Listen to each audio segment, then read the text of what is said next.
অর্ধেক রাত হলে আকাশের দরজা কি হয়? খুলে দেওয়া হয়। যে যা চাই তাকে আল্লাহ তা দিয়ে দেন। যে যে বিষয়ে প্রার্থনা করে সেটা আল্লাহ কবুল করেন। যে যে কোনো বিপদে পড়েছে আল্লাহ তাকে উদ্ধার করেন। তবে যার জেনার সম্পর্ক আছে তার কথা আল্লাহ কবুল করেন না। আমি কি দিয়ে বুঝাই জেনা কত বড় বিপদ? আমি কি দিয়ে বোঝাই আপনাকে জেনা কত বড় বিপদ? যেটা ঘরে ঘরে হচ্ছে, যেখানে সেখানে হচ্ছে, যেটা মানুষের কাছে আজকে পাপের কাজ পায়। শোনো, মুনাফিকি করো না বক্তব্যের সাথে। এই ছেলে, তোমাকে আমি কঠিন ভাবে বলে যাচ্ছি, তুমি বক্তব্যের সাথে মুনাফিকি করো না।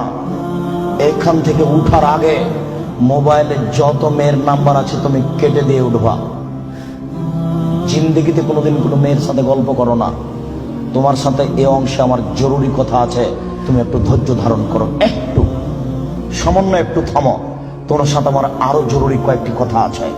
মুহাম্মদ সাল্লাল্লাহু আলাইহি সাল্লাম বলেন, আমি রাতে ঘুমিয়েছিলাম, জিবরাইল আমার ডান হাত ধরলেন, মিকাইল আমার বাম হাত ধরলেন, ধরে আমাকে নিয়ে চলে যাচ্ছেন।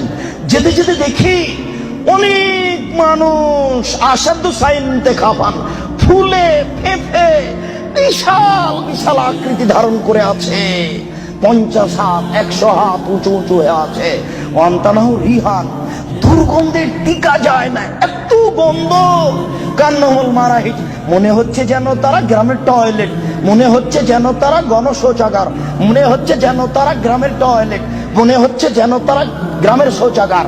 যেই শৌচাগার টয়লেট পরিষ্কার করা হয় না, গণশৌচাগার, গন্ধে টিকা যায় না, বিশাল বিশাল রূপ ধারণ করে আছে। আমি বললাম, জিবরাইল মানা হলাই, কি এরা কে? জিবরাইল, এরা কারা? ছি ছি ছি ছি, এরা কারা? এতক্ষণে গন্ধ, এতক্ষণে ফুলে আছে। তখন জিবরাইল বললেন, অহমদ জোনাতা জাওয়ানি, এরা হলো ব্যভিচার, ব্যভিচার।